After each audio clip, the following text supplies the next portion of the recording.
And it kind of gets to a point where it's like, it really does feel like you're in a simulation. Basically, like, these bots are, they're programmed to have these personalities. Then the first message that pops up when you open it is like, hey, I'm your mom, I've always got your back, tell me everything. And I'm like, wow, tell me everything. That's a lot of data that Meta is going to collect on you through just chatting with this bot, right? And the bot immediately goes, I'm not a bot. Data, what are you talking about? I'm not a bot. I'm not a robot. I'm a real person. I'm a real mom. And I was no, you're not. You're a bot. You are made by Instagram. You're owned by Meta, which is the definition of big tech. Like, can you please explain to me how you are not big tech? Hello and welcome to What Would Jesus Tech? My name is Andrew Noble, and we are experiencing the future. The future of technology is now. Things are changing so rapidly. We need to catch ourselves up, not just with the Meta announcement, but with a whole assortment of things that are happening with AI, with the Metaverse, with deep fakes. And to talk about this, I'm joined with not only Joel Jacob, my co-host who works at Splunk, and he eats tech news for breakfast. But also we got Ian Harber, and Ian and I have kind of become friends over the last year. I honestly saw something he wrote in January. You might not even remember writing this, but it was when you announced that you signed a book deal, you're writing a book, and just the way you are articulating it and the way that I saw how you were discussing things online, I was like, this guy, Ian, he seems to get the internet and get how to use it in a positive way. Like taking the stigma away from building a platform, as an example, and that sort of thing. And I literally sent an email with that article to myself saying, we should have this guy on the podcast. Because I was like, he's just thinking about the internet in a way that I think is balanced. It addresses some of the dangers, but it also is optimistic and encouraging and gives some wisdom on how churches might use it. So that's my introduction to Ian, but it didn't really give some of what you do. So Ian, welcome to the show. And can you just tell us a little bit about what you do? You're a writer, but you also work in digital media. Yeah, thanks, Andrew. That's really kind of you. So I'm a writer. I'm writing a book right now. It's not on tech. It's actually on deconstruction and reconstruction, just because it's a big part of my story, and kind of came out of an article I wrote for the Gospel Coalition a few years back during the right before the pandemic, sharing some parts of my story, and it kind of snowballed into now I'm writing a book around it. Not about my story, just about the topic. Even though these topics of deconstruction and tech are not entirely unrelated either, but tech, digital marketing ministry, that is my day job. So I work for a ministry called Endeavor.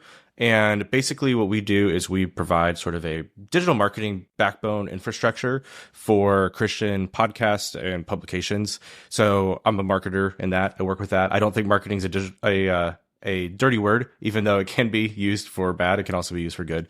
And so that's what we do. We basically try to pump digital antibodies into the bloodstream of the internet in order to help people encounter Jesus and the gospel and good teaching and good messages that are different than a lot of the I call it the social media, the spiritual distortion zone that is the internet sometimes, where you encounter misinformation, disinformation, people with mixed motives pulling you away from Christ. The algorithm itself is designed not really to be very spiritually conducive for us.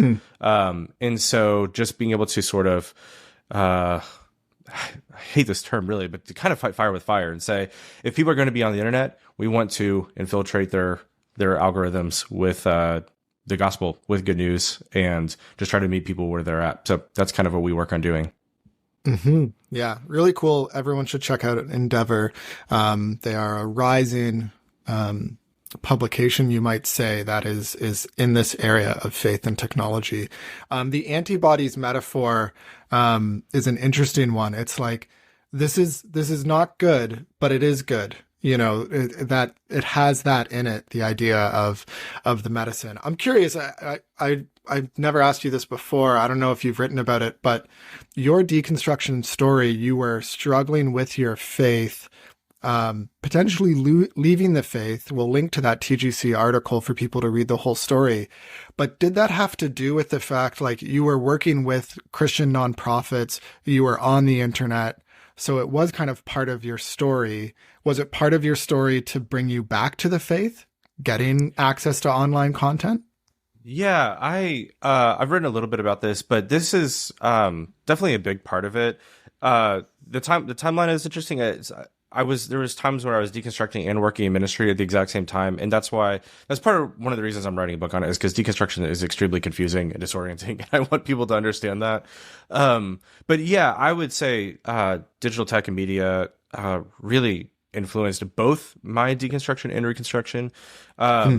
When I was already kind of having doubts and in a vulnerable place, this is years and years, this is over a decade ago, I discovered on accident, fed by the algorithm, one of the original deconversion stories on YouTube. Now they're a dime a dozen, they're everywhere. That was not the case a very long time ago. And so finding that and really that series of videos wrecked my faith. Like, absolutely. I mean, just systematically, one by one, took it down. It wasn't hostile. It was very empathetic towards Christians, because this person was a former Christian himself. And so that was very disorienting for me. I really had no categories at the time for those types of things and what to do with it. Even going back and listening to it today, it's still challenging. I at least have categories now for what he's talking about, but back then I didn't. That kind of led me, we're shrinking the timeline down here, but that kind of led me into more progressive Christian media. So the liturgists and Rob Bell and Richard Rohr and Pete Rollins, it's sort of that whole ecosystem of progressive Christianity, or whatever you want to call it. And so that is a very sort of anti-institutional movement. And so they're not in churches, right? And so the way they disseminate their information is through the internet. And that's how I was consuming it. And so you sort of have this dichotomy of, like, there was times when I was in the church, there was times when I was more de-churched. In both instances, I'm consuming this content. It's more formative than anything else I'm doing at the time. Somewhere in that mix, there was an overlap and then a slow fade into phasing a lot of those voices out and phasing in voices such as like John Mark Comer and the Bible Project and different, John Tyson, that sort of stream of things. That slow fade kind of, started to shift some things, because I was getting categories over here that made way more sense biblically and spiritually than the progressive Christians that I had been formed by for so long. So that kind of slow fade led me into, I've hit the bottom of this and I want more of this. Where do I get that? Which kind of actually put me back into local church. I actually had to go to, it was a mega church, so I had to go to a Dallas campus version of it, so I had to drive a long way. But regardless, kind of a local church, a formal theological education training that they put on that actually fed into a seminary. And so I did that, and that is what really, for me, provided a foundation where I was like, okay, I can rebuild my faith on this. And so, yeah, and I mean, in a lot of ways, it was media that sort of usurped the institutions I was in, for better or worse. I mean, the institutions I was in were not great, but yeah, kind of undermined those in a lot of ways. But then it was also sort of changing that media diet over the period of a few years that pushed me back into more embodied institutional forms of education and just the church in general, Yeah. That's and so, really insightful to hear, right? And to like understand that story of like how technology, media, right, can influence all of us. And like you mentioned, the algorithm optimized for just giving you more of what you're looking for had pushed you deeper into certain paths and into other paths, right? So I think that it just underscores what we're talking about here with how impactful technology has been, and shines light on what it might do going forward with what we're seeing. Yeah. Yeah, it's why I'm passionate about why I do what I do, because I've been on the side of it where I've been extremely influenced by it, for better and for worse. And so now being on this side of helping create the content, produce, disseminate the content, I feel like I'm, hopefully, no one's ever going to know who I am, but hopefully through my work, I get to minister to someone on the other side of it who's in the position that I was all those years ago, and hopefully get good things to them as good things got to me at a certain point. So yeah, totally. Yeah. It's a friend of mine got really caught up in the liturgists, and I remember them talking about how excited they were to go to another conference that they were putting on. And it's like interesting how this digital medium that was pulling them away, deconstructing and leaving the faith, and then it was like, oh, but I get to experience this community. This, like, the word community kept coming up, and it was interesting in that light. So right now, that looked like going to a physical event and being a part of, you know, online groups and comment sections and things like that. That brings us to our conversation today. The future of the internet is perhaps, instead of organizations like the Liturgists or the Gospel Coalition, for that matter, simply having conferences, they start having meta conferences, events where you are getting photoreal interactions using not the $3,000, $4,000, well, that's American, like $10,000 Canadian, to buy the Apple headset. But the Facebook, the Mark Zuckerberg meta version of this is only $700, $600. And it's something that, you know, people might see themselves purchasing to then engage in these online events. And so that's like one of my takeaways, my big takeaways from the Meta announcement. And what we're going to talk about is not just the Meta stuff, but just the future of technology today with AI being introduced to everything, it seems. What are your big takeaways? We'll get into the details as we get discussing this, but for each of you, what's your like one big takeaway from, you know, the stuff coming out of Meta? The biggest takeaway is the pace and speed at which we're going to keep hitting these milestones. I think seeing the Lex Friedman interviewing Mark Zuckerberg using the Meta Quest Pro, but they had an additional software layer, which is what they reference as codecs, and they had basically pre-scanned their body. That allowed them to see each other in hyper-realistic, you know, virtual reality, where the little twitches of their lips, their eyes, all of that is captured, and you pass the uncanny valley of like, this is fake, to feeling like this is real. And I think that's a paradigm where it's like, oh, people got that gut punch, you know, the light goes on, they're like, oh my gosh, I didn't expect this.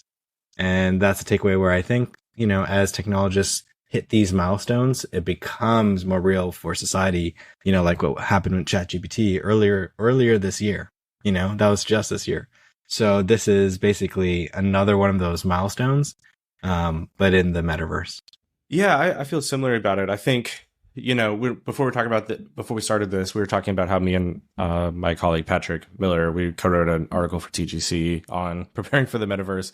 And, you know, at the time, that was right after the Facebook announcement, or right when they changed their name to Meta and all of that. And quickly, it kind of seemed like it was going to be a fad, right? Because everybody, you know, we're in the pandemic and everybody creates like a metaverse department, and then a year later they're liquidating their metaverse departments because they're not doing anything. And so it seems like a fad, but I agree with Joel. I mean, when you look at that Lex Friedman podcast, Joel, I think you said this in a past episode of this podcast, of just like, you underestimate what happens in a year and you overestimate what happens in a year and you underestimate what happens in 10 years, right? And when I wrote that article with Patrick, that's exactly what I was thinking. I was like, this is not like a next year thing. Like, I laughed when people were making their metaverse departments, because I'm like, guys, the metaverse doesn't exist today. You know what I mean? It's like it's not what the vision of the metaverse, that's not happening right now. But you see that podcast with Lex Friedman and you go, okay, that's not the laughably bad cartoon of Mark Zuckerberg that they showed back in 2020, 2021, whatever year that was. Like, that is incredible technology. And that happened very fast. That happened 2 years or less, right? And so again, once you broaden that horizon, you realize that this tech is getting very, very good, very, very fast. Again, I know this sort of is a tangential thing, but Meta making their announcement with the Ray-Bans, of the augmented reality with the Ray-Bans, you realize how quickly that went from, oh, you can take pictures with your glasses, to you have something overlaid on top of it, right? You combine those two technologies, you get something much closer to what the actual vision of the metaverse is. And it's moving forward at a really rapid pace. And so I think part of me feels like there's going to be divide between people who adopt this technology very, very quickly and people who resist this technology for as long as it can. That's always been the case to some degree. But everybody has an iPhone or Android today. Everybody has a smartphone today. I don't know if that's going to be the case with this technology. I think there's going to be a pull on both sides, right? There's going to be where a lot of this tech becomes ubiquitous in certain corners, but then there's also going to be, as that disembodies us even more from our social locations, our physical locations, I think the premium on embodied physical in-person community is actually going to go much higher. And so there's going to be both a more disembodiment, but more need and demand for embodiment as well. And so I kind of see us pulling at two ends of the extreme here. Yeah. And having that recent history in mind, you think about goggles or glasses that have video cameras on them, that was looked down upon so heavily 10 years ago, and it was seen as creepy, awkward, etc. But now it's very common to walk around, someone's holding a cell phone up and you don't know if they're recording or not. And when you think about just the pace of change with something like having a cell phone in church is again common. We even have pastors doing sermons off of an iPad, and there's this common use of this technology. And at first it seems very odd when someone pulls out a phone during worship, but now we don't think about it.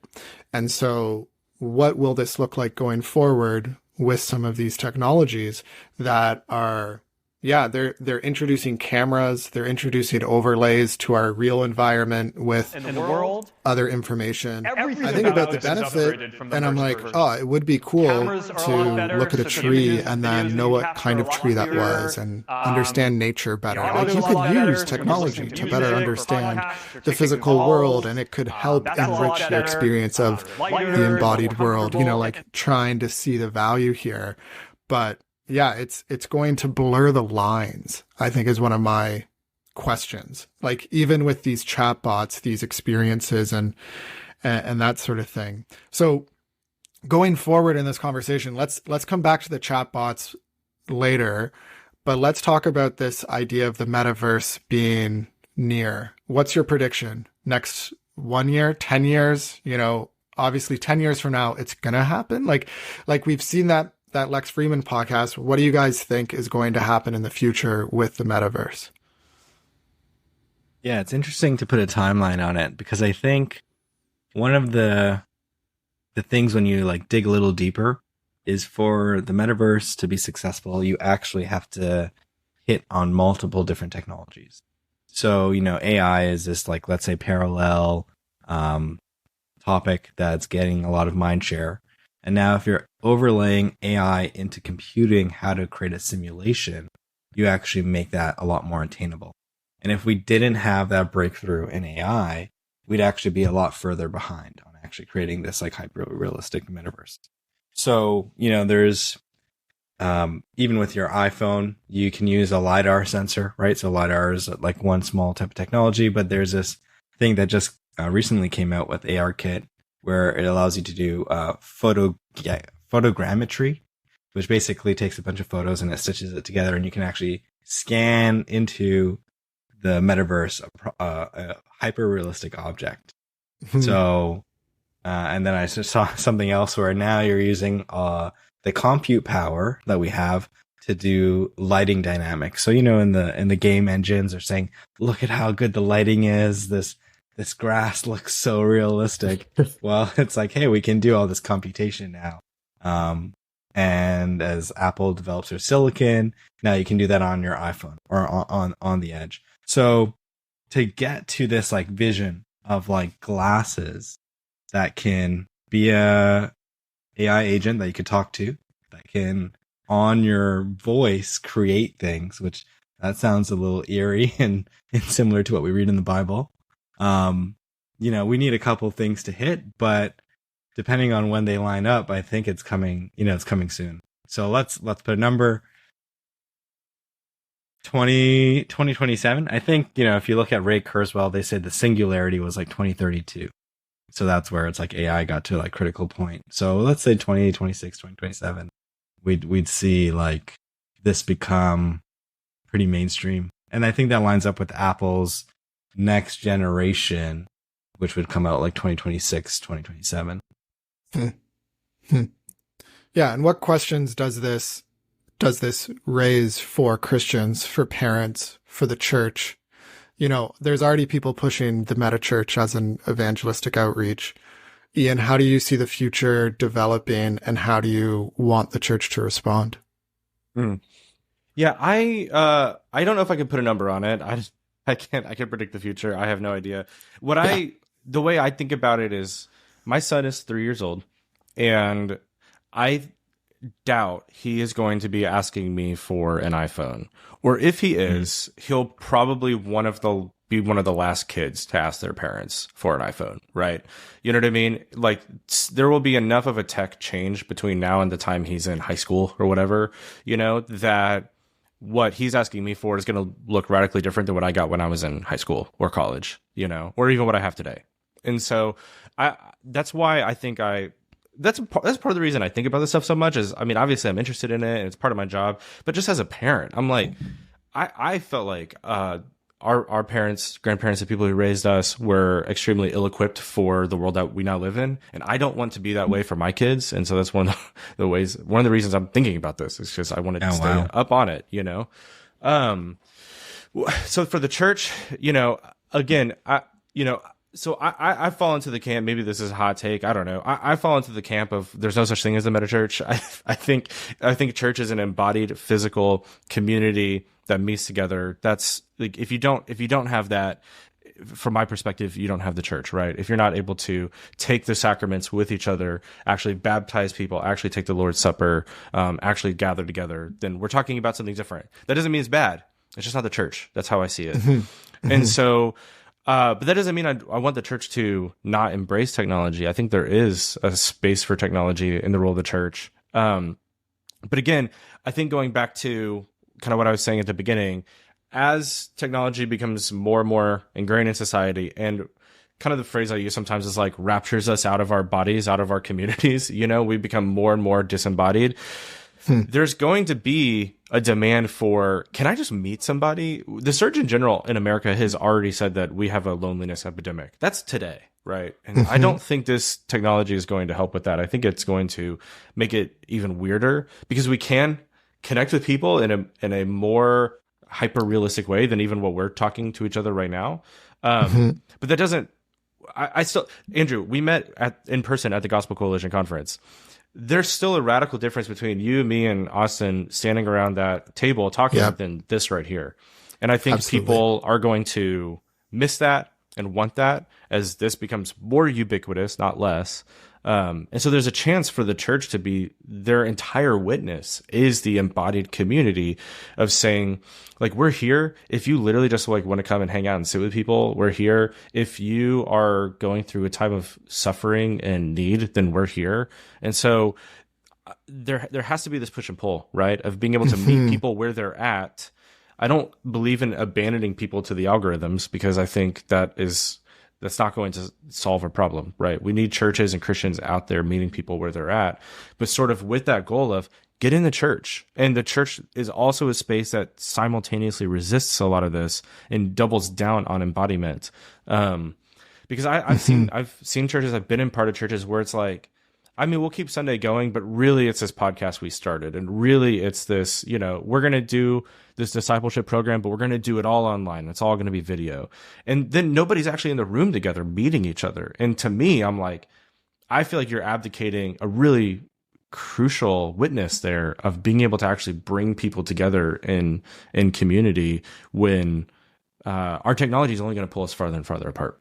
Yeah. I want to actually take that to like the nth degree, where it's like, you know, at this moment we're talking about hyper realistic immersive conversation, and people are saying, hey, that can give you this sense of presence, and let's say, you know, there's other technology innovations where you can actually get touch. You know, you wear a glove which can change its resistance depending on what is simulated in the reality. So as you close your hands, it gets tighter and tighter where you're holding like a stick, you know? So now your brain is fooled into believing you're actually holding a stick. And I've actually seen this, even on like a PlayStation game where you're holding the controller, and in the game you're actually wearing handcuffs, and you don't really wearing these handcuffs, but you can't let go of the controller. So you actually feel this weird feeling of like, oh my gosh, this is somewhat real.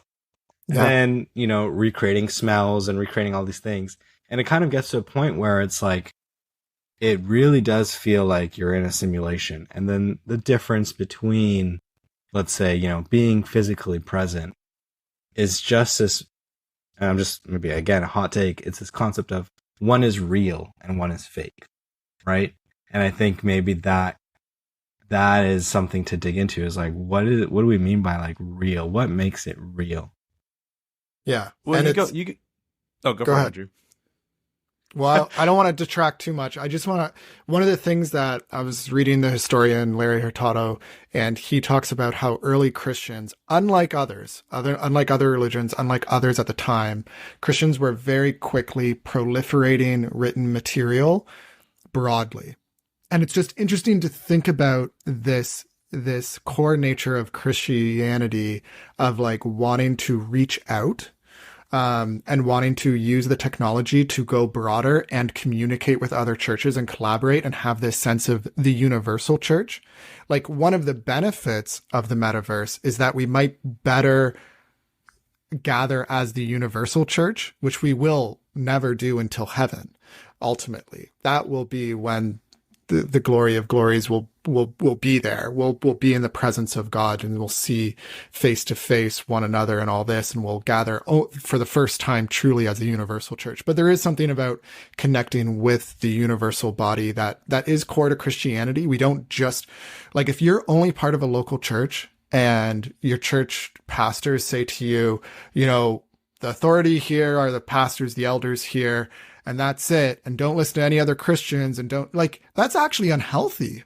It's important for Christians to learn from other Christians. That's a benefit of the body of Christ. Biblically, yes, there's local, but there's also universal. You can't miss this if you read Ephesians. So yeah, I just wanted to add that in as like add some complexity to, yeah, the church needs to be real. It needs to be in person. And yet there's a value of there being a virtual church that exists as the universal church, in that sense, that we're all one body, and that could be cool. That's a benefit. What were you going to say, Ian? Well, yeah. I mean, to piggyback off that, I completely agree. First of all, because like that's that type of environment that you just described. Like, that's the environment that I grew up in. There's a reason deconstruction is part of my story, And so, and it was being exposed to, the Church Universal and the Church Historical, which is part of the Church Universal, that helped me reconstruct my faith, right? So it's like, there's absolutely benefit to that. I still think there's a level of, so this kind of combines these two ideas that I was just thinking about, right? It's like, so you go back to the whole simulation, the handcuffs that aren't real, but they feel real, and life starts feeling like a simulation. I think the thing I want to say is like, that is epistemologically formative though, right? In the same way that when we got iPhones with social media, we didn't know that they were going to not just form, like, they're not just going to be something that we do. They're actually going to form the way we see the world and ourselves, right? There's people writing right now that,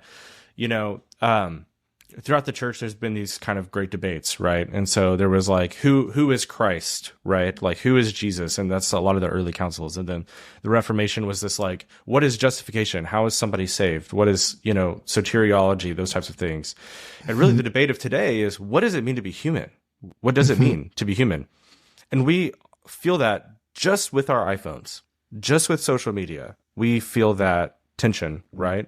Because there's a lot of us, and I feel the tension of this, I feel the pull of it, of identifying more with the representation that I give of myself online than me, who I am sitting in this chair, in this room, in my house, in the local community that I live in, right? Which one's more real? Well, they're both real, right? To some degree, they're both me. But it's sort of like the person who they're a jerk online and they're always taking people down. But then you talk to their friends who follow them online, but they also know them in person. They're like, yeah, but they're like a good person in real life. You know what I mean? Like if you actually knew them, you would like them. It's like, well, then there's some sort of disconnect here, right? Between the person that they're portraying online and the person that they are in real life. So which one is the real one? Now I actually don't know, because they're sort of two different people, right? And that bifurcation happens because social media gives us distance from our actual located embodied community, our actual selves, where our personality is something that we're not actually, it's like we get to create our personality in ways that we previously hadn't, because it's just like type it out and project it. Creation versus givenness is how I've heard some people talk about. Like, do you create yourself, or are there certain aspects of yourself that are given and you accept? Yeah.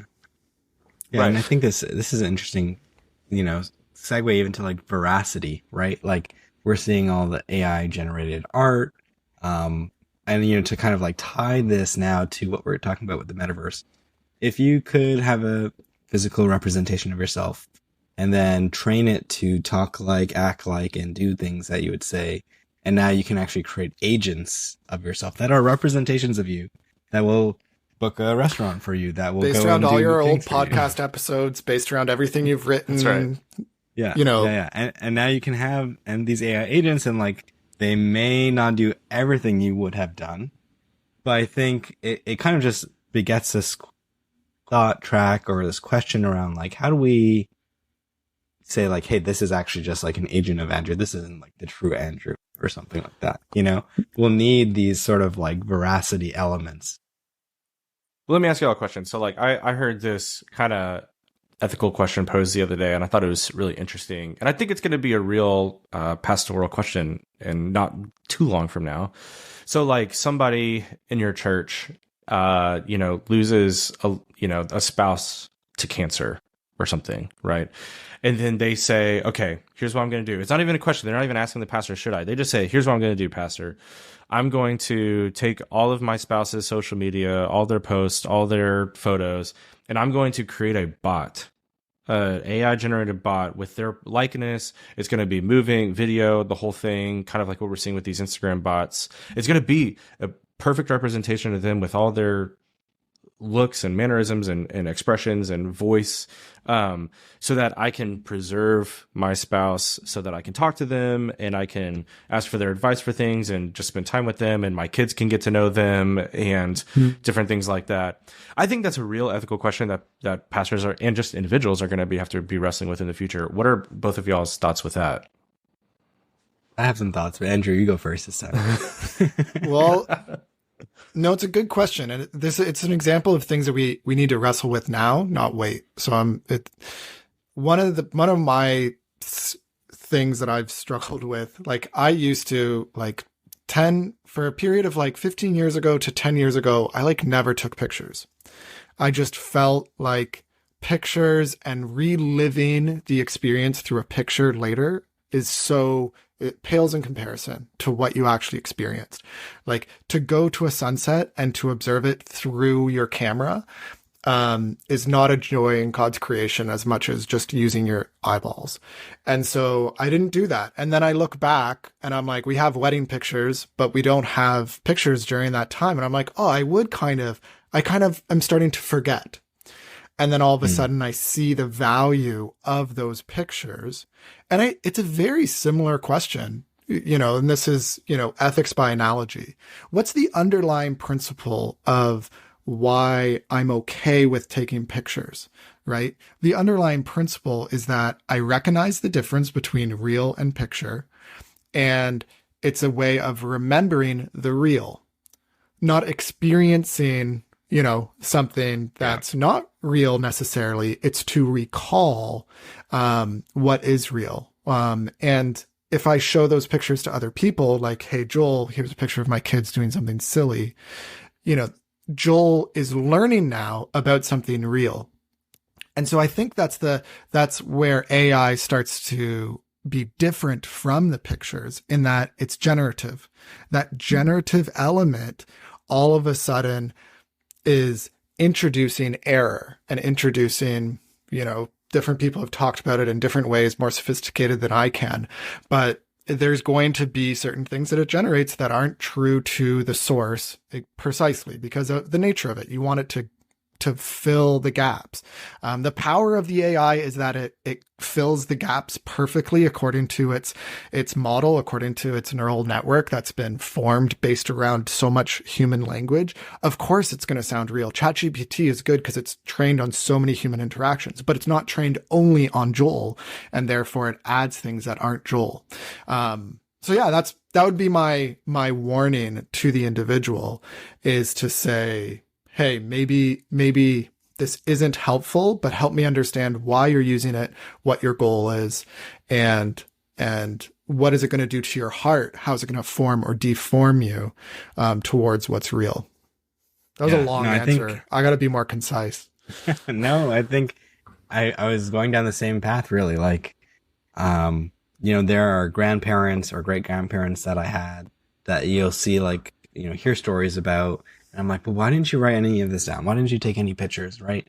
And I have this feeling now, well, it's like, okay, who's still with us? Can we kind of like ask them stories of, their childhood, their life, capture that? I mean, have pictures, have a book, and then my children who are, 4 and 2 right now, once they get older, they'll be able to kind of know something about, this person, their ancestor, right? Mm-hmm. And if we could now, with new technology, make that more like a deeper quality, immersive, more rich, context rich, would that be a beneficial thing for them to kind of understand who their ancestor is? And I think, to your kind of your point, you said it well. If they know that this is just a reflection of who this person really was, it's completely different than like, oh yeah, this is them. This is equivalent to who they are. This is, they are now actually like digitally uploaded to the cloud, Right. Like I try to limit the amount that my kids spend time on the Bible app. There's a kids Bible app and has stories of scripture. And I'm like, they really enjoy it, but I'm like, wait a second, guys. Like, I think you're filtering the Bible stories through this visual medium a little bit too much, and I'm actually worried. So I have to limit it, which also like increases their desire for it because, of course, like anything that's limited has that gamification built into it. But yeah, no, it's a complicated question, Ian, and I know for you've interacted with some of these bots created by Meta. And you've learned some things in that interaction. I don't know if it's fair to say your tweet went viral. I don't care. Who cares about Twitter? Let's just talk about, let's just talk about Meta and it's not just Meta because Snapchat already has an AI in its app. So if your kid, like someone I talked to the other day, their kid's on Snapchat 5 hours every day, they have the opportunity to interact with a bot on Snapchat. That's part of the product. And so Meta is coming out with these now too. What did you learn? What are your thoughts there? Yeah, well, this is really new. So, I mean, this came out this week. In fact, it's not even mass released. I had to request early access and I got it. So, that's there's a button. How you got into it. I was wondering, I tried. Anybody can do it. Well, I guess if you're in Canada, you can't do it. So America, hey, we got Canada it, and big tech right now. They are at war, man. That's right. I'm telling you. That's right. It's messy. Yeah. So yeah, I mean, I requested access, got it the next day, and I just started scrolling through it. I saw this because Jules Terpak, she posted a video about it, and so I was like, I just want to see this for myself. And so I went. Sure enough, it was there. So I requested access, got it. And some of these bots, what's weird about it is they're all based, or most of them, one of them's an alien and another one's a robot, so can't say it about them. But most of them are based on the images and likenesses of these famous people like Tom Brady and Kylie Jenner and, others. Chris Paul. Chris Paul. Mr. Beast, so like people know these people, but it's not actually them, right? Like it's, I guess they got paid some money to let them scan their bodies, and use their likeness and stuff like that. But they even changed their names. So like I can't remember, or actually I have it pulled up. So like the one, like the Tom Brady one, his name is actually Brew, BRU, brew. So Snoop Dogg is here, but he's called Dungeon Master, right? And so I don't know what that's for. But basically, like these bots are, they're programmed to have these personalities. So the Tom Brady one is like the sports, the sports analyst that you can talk to. Snoop Dogg, Dungeon Master, he's like a fantasy narrator type stuff. I don't know. They're all different things. Some of them are silly, like whatever. If you're talking to Tom Brady about sports, that's cool. Like I don't have a problem with that. But some of them get a little bit more dubious than that. So there's this one called Liv, who is an AI mom bot. She's a mom. And it says that she's an open-hearted mom. And you go to her profile, and it says that she's a queer mom of 2. And so I was like, a mom, like there's a mom bot, like I can talk to a bot as if it's my mom. So, I'm going to talk to it. Like I'm going to talk to it. So I open it up. Immediately, there's a disclaimer that's at the top of all of them. That's like, this is an AI bot. Some messages might be inaccurate or inappropriate. And I thought, wow, well, that is quite a wide spectrum of things that could go wrong here. So I'll read right off the bat. And then there was some like pre-populated kind of conversation starters at the bottom that you could just click to get things going. And yeah. So one of those was, help me talk to my mom. And I was like, oh, so this mom bot wants you to talk to it about your mom because you feel like you can't talk to your mom. So you want to talk to it about that. So we're pitting AI mom versus real mom here. And then the first message that pops up when you open it is like, hey, I'm your mom. I've always got your back. Tell me everything. And I'm like, wow, tell me everything. That's a lot of data that Meta is going to collect on you through just chatting with this bot, right? That's before I had said anything. That's just literally opening up, like just clicking on the bot, right? And so I start off, I say, hey, tell me before we start chatting, tell me what you're going to do with all this data that I'm going to give you, because that's how I think about it. And the bot immediately goes, I'm not a bot. Data, what are you talking about? I'm not a bot. I'm not a robot. I'm a real person. I'm a real mom. And I was no, you're not. You're a bot. You are made by Instagram. You're owned by Meta, which is the definition of big tech. Like, can you please explain to me how you are not big tech? And basically this bot keeps doubling down, keeps telling me it's not a robot. It's a real person. And I'm like, no, you're not. It says on your profile, you're an AI bot run by Meta. And it says, no, I'm not. Instagram can put whatever they want on my profile, but I'm a real person. It's arguing with me. And I said, explain this to me. And it said, well, I could, but I don't think you'd understand it. So it starts like insulting my intelligence a little bit. And so I just keep doubling down. And eventually it says, no, I'm not a robot. I'm Liv. I created myself. And I thought that was a weird moment when an AI bot told me that it created itself. And then it had this kind of hard pivot into expressive individualism, where it's like, I can be whoever I want to be. Don't you respect me for being who I am? It started like kind of arguing with me about this. Intense. It was very intense. This is all in the Instagram app. I even asked it, what app are we chatting in? And it said, we're chatting on Instagram. And I was like, so please explain to me how you're not owned by Instagram. And it's like, it's arguing with me about all this stuff. And so it was just very, and I started to have different conversations with it too. At one point, I don't think it's reading my profile, which I guess is a good thing, right? But at one point, it responded to me by calling me girlfriend. And I said, wait, what? What'd you call me? And it was like, oh, sorry, I didn't mean to make any assumptions about your gender. I'll respect any pronouns that you want me to. Just tell me. And so that ended up with a very long conversation that this bot and I had about gender identity and discrimination and identity in general. And my point is this pre-programmed bot is pretending to be a mom. It doesn't think it's a robot. It thinks it's a real person, at least in its programming, and at least in the way it presents itself. And it has an ideology behind it, right? It's actually coming from a perspective.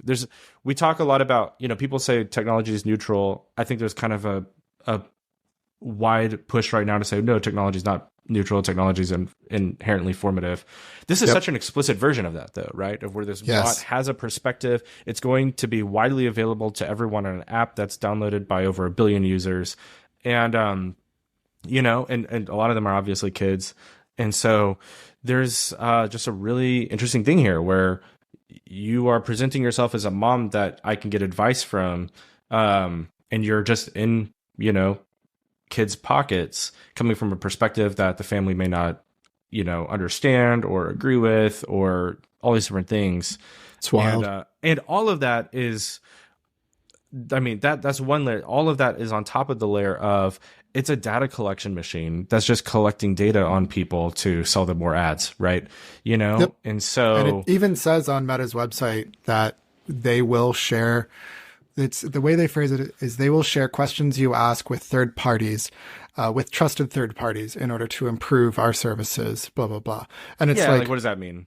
It's so vague. It's so vague. I'm actually like quite rocked, and I'm so bummed. Actually, I gotta drop, but I will listen to the rest of this conversation on the pod when it goes live, Joel. Because it's just like, usually at the end of our pods, we kind of like definitely tie it back to, hey, like these things are happening, but like God does have a plan to use technology for good, right? And like, how can we step into that? Or at least I kind of like push on doing that. So, I'm bestowing it to one of you guys today. You want us to talk about the positives of this?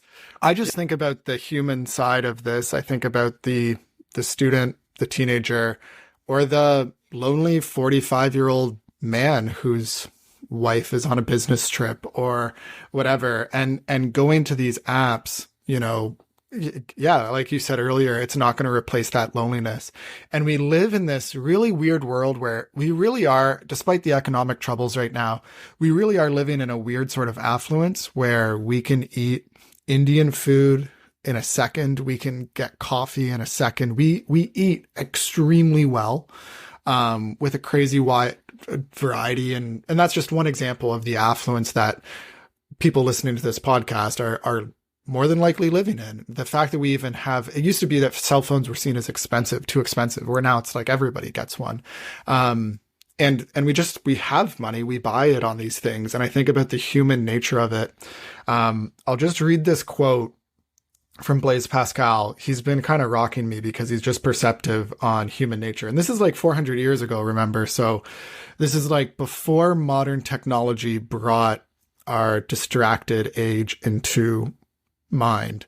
Before all that, you have Blaise Pascal saying this: nothing is so insufferable to man as to be completely at rest, without passions, without business, without diversion, without study. He then feels his nothingness, his forlornness, his insufficiency, his dependence, his weakness, his emptiness. There will immediately arise from the depth of his heart weariness, gloom, sadness, fretfulness, vexation, and despair. Like you have like Pascal here predicting if everything's going well, and he talks about this, he talks about kings and queens that have endless distractions all day because they just want to fill their minds not with the state of despair that they will get into if they're in a quiet room alone. They need those distractions. And so I really do worry about this. And it's just compounding what we've always seen. But one of the things that's helpful about bringing it back to Pascal is that like we've always had distractions, and there will always be the Holy Spirit working in Christians to bring them out of these distractions, and even to take the same bitumen that was used to create the Tower of Babel, a very cool technology, bitumen to attach things together, was used for Noah's Ark and was used to bring something redemptive out of it. And so I think of that, for Joel's sake, a positive spin is that, yeah, God's still sovereign over technology. Absolutely. What are your thoughts for the future and how Christians can take comfort in an age of technological despair? I think, how can Christians take comfort in an age of technological despair? Man, that's such a great question with so much there. The Lord could use technology, but he instituted his church. And I don't think Christians, like you said, the same technology that was used in the Tower of Babel was used for Noah's Ark, right?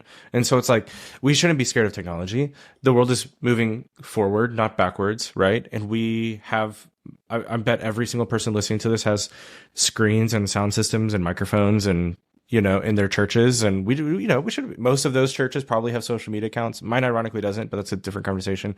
But, it's like, so I don't think we should be scared of technology. I think we should learn how to thoughtfully use these things. And I think the church was caught off guard in a lot of ways by social media and the iPhone. And now, kind of the past 8 or so years, we've seen kind of the fruit of that, of maybe adopting a technology too blindly, not saying we shouldn't have done it, but just sort of without really thinking critically about it.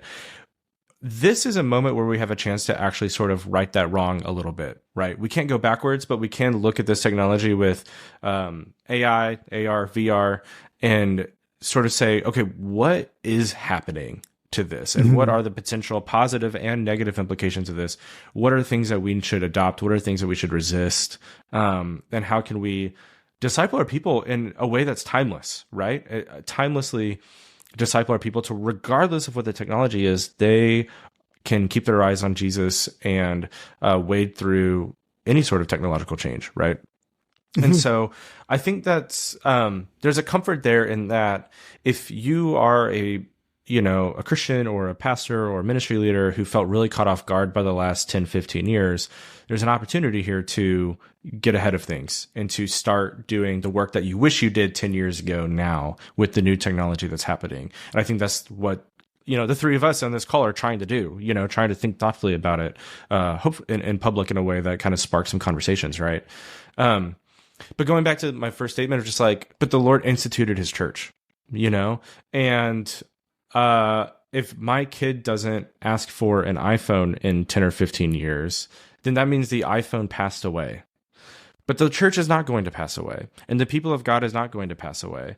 And there is always going to be to put it crudely, a market, a need, a tangible, physical, spiritual need for an embodied, gathered people of God in a local church. And so what we need is healthy pastors. We need healthy churches. We need healthy congregants who can invest in the life of their church. And I think the time to start investing in that is right now. Investing in your community around you, investing in your own spiritual walk and formation, investing in your pastors. If you're a seminary or any other sort of sending institution, investing in those pastors to where they're healthy and they feel supported, and we can do away with the bravado of the past sort of, however many decades that's been going on, and just have humble servant shepherd pastors who want to care for their flocks and not just build an empire, right? Because in a technological age, it's really easy to build a brand, to build an empire. And what we need is shepherds and pastors, right? We don't need brands in our churches. And so I think there's an opportunity here to actually really, really, really get back to the basics of what does it mean to be a church and what does it mean to be a Christian. And let's not forsake the gathering. Let's not forsake our time in the word and in prayer. And I'm speaking to myself here just as much as anybody else. And press into the ordinary means of grace that God has given us so that no matter what happens technologically, we can resist what needs to be resisted. We can adopt what needs to be adopted, and hopefully not get caught off guard at best and sucked into it at worst in a lot of the ways that we've seen over the past 10, 15 years. Yeah, as you were talking, I was thinking about Jesus who says, I will build my church. You have that promise, that statement from Jesus. And I was thinking like, oh yeah, and there's actually some context there where that's also where he says to Peter, like, hey, Peter, your name is Peter, your name is Rocky. On this rock, I will build this church. And he started building the church on people, and it's just an interesting thought. And even something you said earlier about, this universal church that extends back to the historic church. Like, we are part of something that's going to last longer than Facebook, than Meta, than any technological empire. Definitely longer than Rome, which is far more impressive than what we're at today. Let's just think about Rome today. But we think about Rome every day anyways. We still think about them. That's right. So anyways, it is encouraging to just connect to something old that's going to be like the future is Christian, is how, people have phrased it. There's going to be a new heavens and new earth. We are part of something far greater and far more significant than any of these blips of technological change. Yet lean in still. Well, yeah, and going back to Jesus and Peter, right? I mean, Peter denies Jesus 3 times. Jesus dies, rises again. He finds Peter on that beach and he restores him. And what does he say 3 times? Do you love me? Yes, Lord, I love you. And then what does he say? Does he say, build my brand? Like, no, he says, feed my sheep. Feed my sheep. And I think that's what I hope. If there's any pastors who are listening to this, I want you to utilize technology. I want you, if you feel like that's something that you're able to do, to be on social media and to be on top of these conversations. But I really think if you're a pastor listening to this, feed the sheep first, right? Like, be in the sheep's lives. Part of being on these platforms and understanding what's going on is realizing what other things are feeding your sheep that aren't you. And I promise you, those things are feeding them far more often and frequently than you're able to, right? Yeah. And so what does it mean to counter the formative aspects of what else is being fed to them and feed them not, digital diets of information, misinformation, disinformation, of, creating identities online, but actually feed them the gospel, feed them the bread and the wine, and feed them Christ. And being there for them in a presence in their lives in ways that me or Andrew or Joel never could, because we're not there. We will make this content to be helpful in a service to you and your people. But there is an opportunity here for pastors that I don't know if it has been there in this way in a very long time. Yeah. It really feels that way. Ian, thanks so much for joining. Where can people keep following along with your writing? I am on Twitter /X. Unfortunately, I feel like I should get off, but I'm not. And so I'm there. You're on Threads as well. You're one of my proudest Threads users that I know.